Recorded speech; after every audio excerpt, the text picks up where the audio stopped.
बिस्मिल्लाहिर्रहमानिर्रहीम अस्सलामुअलैकुम या अली हक खैर। उम्मीद करना तुसीं सारे भरा ठीक हो ते अल्लाह ताला तुहानूं सारिਆਂ ਨੂੰ ठीक रखे जी। ਤੇ जिस तरह कि ਤੁਹਾਨੂੰ पता है जी कि फ्लड अपडेट जा रही है पूरे पाकिस्तान ਦੇ ਵਿੱਚ ਤੇ ਇਸ ਵੀਡੀਓ ਦੇ ਵਿੱਚ ਇਹ ਦੱਸਿਆ ਜਾਏਗਾ ਕਿ ਜਿਹੜਾ ਇੰਡੀਆ ਦਾ ਪਾਣੀ ਆਇਆ ਸੀ 26 ਅਗਸਤ ਨੂੰ ਤੇ ਉਸ ਤੋਂ ਬਾਅਦ 6-7 ਸਤੰਬਰ ਨੂੰ ਉਹ ਕਿਹੜਿਆਂ ਇਲਾਕਿਆਂ ਦੇ ਵਿੱਚ ਪਹੁੰਚੇ ਆ ਤੇ ਕਿਹੜਿਆਂ ਇਲਾਕਿਆਂ ਦੀ ਤਬਾਹੀ ਕਰ ਰਿਹਾ ਤੇ ਪਿੱਛੇ ਦਰਿਆ ਦੀ ਕੀ ਸੂਰਤ ਹਾਲ ਹੈ ਰਿਵਰ ਚਨਾਬ ਐਡਮਰਾਲਾ ਦੀ, ਕਿਉਂਕਿ ਕਾਫੀ ਜ਼ਿਆਦਾ ਜਿਹੜੀਆਂ ਫੇਕ ਖਬਰਾਂ ਚੱਲ ਰਹੀਆਂ ਨੇ। ਅੱਜ ਨਾ ਮੇਰੀ 20 ਸਤੰਬਰ ਨਵਾਂ ਮਹੀਨਾ 2025 ਠੀਕ ਹੈ। ਅਲਹਮਦੁਲਿਲਾ ਖੁਸ਼ਖਬਰੀ ਦੀ ਖਬਰ ਇਹ ਵੇ ਕਿ ਮਹਿਕਮਾ ਮੌਸਮੀਆਤ ਨੇ ਨੋਟੀਫਿਕੇਸ਼ਨ ਜਿਹੜਾ ਕਿ ਉਹ ਜਾਰੀ ਕਰ ਦਿੱਤਾ ਕਿ ਪਾਣੀ ਜਿਹੜਾ ਕਿ ਰਿਵਰ ਚਨਾਬ ਰਿਵਰ ਰਾਵੀ ਦੇ ਵਿੱਚ ਤੇ ਬਾਰਿਸ਼ਾਂ ਦੇ ਜਿਹੜੇ ਇਮਕਾਨ ਨੇ ਇਹ ਖਤਮ ਹੋ ਚੁੱਕੇ ਨੇ ਤੇ ਬਾਕੀ ਜੋ ਅੱਲਾ ਕਰਦਾ ਉਹ ਹੁੰਦਾ। ਇੱਕ ਗੱਲ ਹੋਰ, ਜੇ ਆਪਣੀ ਜ਼ਿੰਦਗੀ ਦੇ ਵਿੱਚ ਇੱਕ ਕੰਮ ਲਾਜ਼ਮੀ ਕਰਿਓ ਕਿ ਜਿੱਥੇ ਤੁਹਾਡੀ ਗਲਤੀ ਨਾ ਹੋਵੇ ਉੱਥੇ ਸਿਰ ਨਾ ਝੁਕਾਇਓ, ਠੀਕ ਹੈ। ਇਹ ਆਪਣੇ ਆਪ ਨਾਲ ਵਾਅਦਾ ਲਾਜ਼ਮੀ ਕਰਨਾ ਤੁਸੀਂ ਕਿ ਜਿੱਥੇ ਤੁਹਾਡੀ ਗਲਤੀ ਨਹੀਂ ਉੱਥੇ ਤੁਸੀਂ ਸਿਰ ਨਹੀਂ ਝੁਕਾਉਣਾ। ਬਾਕੀ ਜਨਾਬ ਖਬਰ ਸਭ ਨਾਲੋਂ ਪਹਿਲਾਂ ਰਿਵਰ ਚਨਾਬ ਦੀ ਜਨਾਬ ਸੁਣ ਲਵੋ ਜੀ।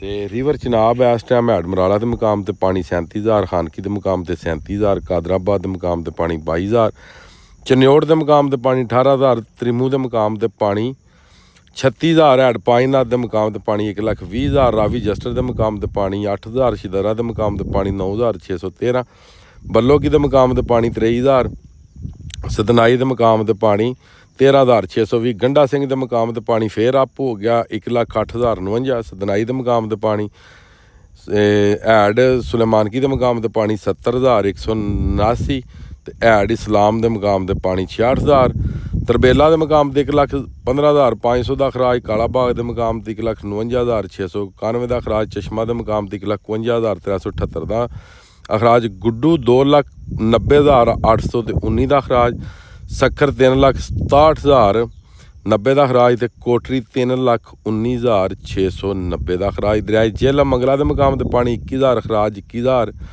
21,900 ਦੇ ਖਰਾਜ ਵੀ 21,900, ਠੀਕ ਹੈ।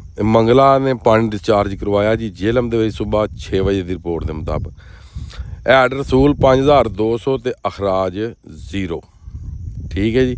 ਮੰਗਲਾ ਡੈਮ ਦੇ ਮੁਕਾਮ ਤੇ ਜਿਹੜਾ ਪਾਣੀ ਹੈ ਉਹ ਜਨਾਬ 26,900, ਉਤਲੀ ਰਿਪੋਰਟ ਜਿਹੜੀ 21,900 ਸੀ ਉਹ ਨਸ਼ਹਿਰਾ KPK ਦੀ ਸੀ। ਮੰਗਲਾ ਦੇ ਮੁਕਾਮ ਤੇ ਪਾਣੀ ਜਿਹੜਾ ਵੇ ਉਹ ਜਨਾਬ ਮੇਰੀ 21,600 ਤੇ ਖਰਾਜ 9,000 ਤੇ ਹੈਡ ਰਸੂਲ ਦੇ ਮੁਕਾਮ ਤੇ ਪਾਣੀ 5,200 ਤੇ ਖਰਾਜ 0।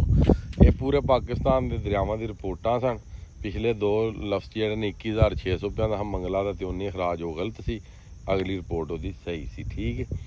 ਤੇ ਵੀਡੀਓ ਕੱਟਾ ਵੱਡਾ ਦਾ ਫਿਰ ਮੈਨੂੰ ਨਾ ਤਕਰੀਬਨ ਘੰਟਾ ਲੱਗ ਜਾਣਾ ਤੇ ਇਸ ਗੱਲੇ ਕਰਕੇ ਉਹਦੀ ਮਾਜ਼ਰਤ ਹੈ ਜਨਾਬ।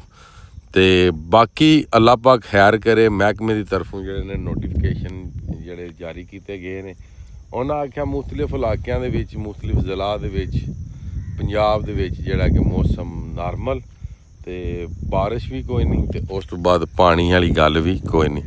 ਅਗਰ ਪਾਣੀ ਆਏ ਤੇ ਉਹ ਦਰਿਆਏ ਸਤਲੁਜ ਦੇ ਵਿੱਚ। ਦਰਿਆਏ ਸਤਲੁਜ ਜਿਹੜਾ ਤਕਰੀਬਨ ਅੱਜ 1 ਮਹੀਨਾ ਤੇ 15 ਦਿਨ ਹੋ ਗਏ ਨੇ ਕਿ ਲਗਾਤਾਰ ਉਸ ਇਲਾਕੇ ਦੀ ਸਖਤੀ ਆਈ ਹੈ।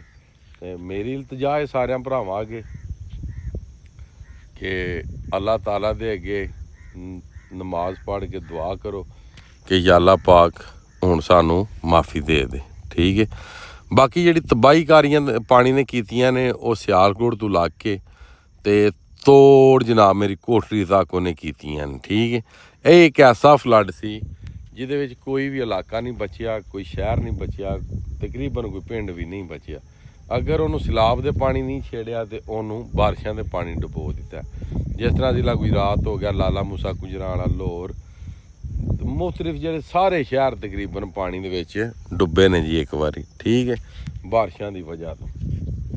ਤੇ ਬਾਕੀ ਫਿਲਹਾਲ ਨਾਰਮਲ ਕਿਹੜੇ ਇਲਾਕੇ ਨੇ ਤ੍ਰਿਮੂ ਤੱਕ ਦੇ ਜਿਹੜੇ ਲੋਕ ਨੇ ਹੈਡ ਤ੍ਰਿਮੂ ਤੱਕ ਉਹ ਦਰਿਆਵਾਂ ਦੇ ਵਿੱਚ ਵਾਪਸ ਆ ਸਕਦੇ ਨੇ, ਠੀਕ ਹੈ। ਜਿਨ੍ਹਾਂ ਇਲਾਕਿਆਂ ਦੇ ਜੋ ਪਾਣੀ ਲੈ ਗਏ ਆ ਹੈਡ ਮਰਾਲੇ ਤੋਂ ਲਾ ਕੇ ਤ੍ਰਿਮੂ ਤੱਕ ਦੇ ਜਿਹੜੇ ਬੰਦੇ ਨੇ ਉਹ ਦਰਿਆ ਦੇ ਵਿੱਚ ਆ ਸਕਦੇ। ਉਸ ਤੋਂ ਬਾਅਦ ਸਤਲੁਜ ਵਾਲਿਆਂ ਤੇ ਅੱਲਾਹ ਤਾਲਾ ਰਹਿਮ ਕਰੇ, ਰਾਵੀ ਵਾਲੇ ਵੀ ਆ ਸਕਦੇ ਨੇ ਜਿੱਥੋਂ ਜਿੱਥੋਂ ਪਾਣੀ ਲੱਥਿਆ। ਤੇ ਬਾਕੀ ਅਫਵਾਹਾਂ ਬਹੁਤ ਜ਼ਿਆਦਾ ਨੇ, ਜੋ ਕਰਦਾ ਅੱਲਾ ਆਉਂਦਾ ਜਨਾਬ ਉਹੀ ਹੈ।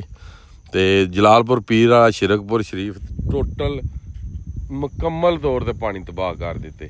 ਠੀਕ ਹੈ। ਅੱਜ ਵੀ ਪਾਣੀ ਉਹਨਾਂ ਸ਼ਹਿਰਾਂ ਵਿੱਚ ਉਹਨਾਂ ਇਲਾਕਿਆਂ ਵਿੱਚ ਆਇਆ ਹੈਡ ਪਾਣੀ ਤੋਂ ਥੱਲੇ ਵੀ ਤੇ ਉੱਤੇ ਵੀ ਤੋੜ ਕੋਟਰੀ ਤੱਕ ਇਸ ਪਾਣੀ ਤਬਾਹੀ ਕਰ ਦਿੱਤੀ। ਬੰਦੇ ਆਂਦੇ ਨੇ ਬਰਾਜਾਂ ਦੇ ਥੱਲਿਓਂ ਪਾਣੀ ਨਹੀਂ ਲੰਘਿਆ ਜੀ, 10 ਲੱਖ ਗਿਆ ਕਿੱਥੇ? ਉਹ ਗਿਆ ਜਨਾਬ ਉਹ ਹੀ ਹੈ ਨਾ ਜਿਹੜੀਆਂ ਡਰੋਨ ਤੇ ਵੀਡੀਓ ਮਾਰ ਰਹੀਆਂ ਇਲਾਕਿਆਂ ਦੇ ਇਲਾਕੇ ਡੁੱਬ ਗਏ ਨੇ, ਉਹ ਜਨਾਬ ਉਹ ਹੀ ਪਾਣੀ ਨੇ, ਕਿਉਂਕਿ ਉਹ ਇਲਾਕੇ ਨੇ ਨੀਵੇਂ ਪਾਣੀ, ਦਰਿਆ ਵੀ ਸਮਝ ਲਓ ਕਿ ਉਹ ਓਨਾ ਹੀ ਨੀਵਾਂ ਤੇ ਉਹ ਇਲਾਕਾ ਵੀ ਉਹ ਤਕਰੀਬਨ ਫੁੱਟ ਪਾਣੀ ਆਵੇ ਤੇ ਦਰਿਆ ਜਿਹੜਾ ਉਹ ਫੈਲ ਜਾਂਦਾ। ਤੇ ਇਸ ਗੱਲੇ ਕਰਕੇ ਅੱਲਾਹ ਤਾਲਾ ਉਹਨਾਂ ਤੇ ਵੀ ਸਾਡੇ ਤੇ ਵੀ ਆਪਣਾ ਰਹਿਮ ਫਰਮਾਏ। ਤੇ ਅੱਜ ਦੀ ਵੀਡੀਓ ਤੇ ਅੱਜ ਦਾ ਵਲੌਗ ਕਰਨੇ ਖਤਮ। ਮੈਨੂੰ ਦਿਓ ਇਜਾਜ਼ਤ, ਨੈਕਸਟ ਵੀਡੀਓ ਆਉਣ ਤੱਕ ਇਜਾਜ਼ਤ। ਆਪਣਾ ਖਿਆਲ ਰੱਖਿਓ, ਆਪਣੀ ਖਾਸ ਦੁਆਵਾਂ ਦੇ ਮੈਨੂੰ ਯਾਦ ਰੱਖਿਓ ਤੇ ਇਨਸ਼ਾਅੱਲਾ ਮਿਲਨੇ ਆ ਕਿਸੇ ਨੈਕਸਟ ਵੀਡੀਓ ਦੇ ਨਾਲ। ਅੱਲਾਹ ਹਾਫਿਜ਼, ਫੀ ਅਮਾਨ ਅੱਲਾਹ।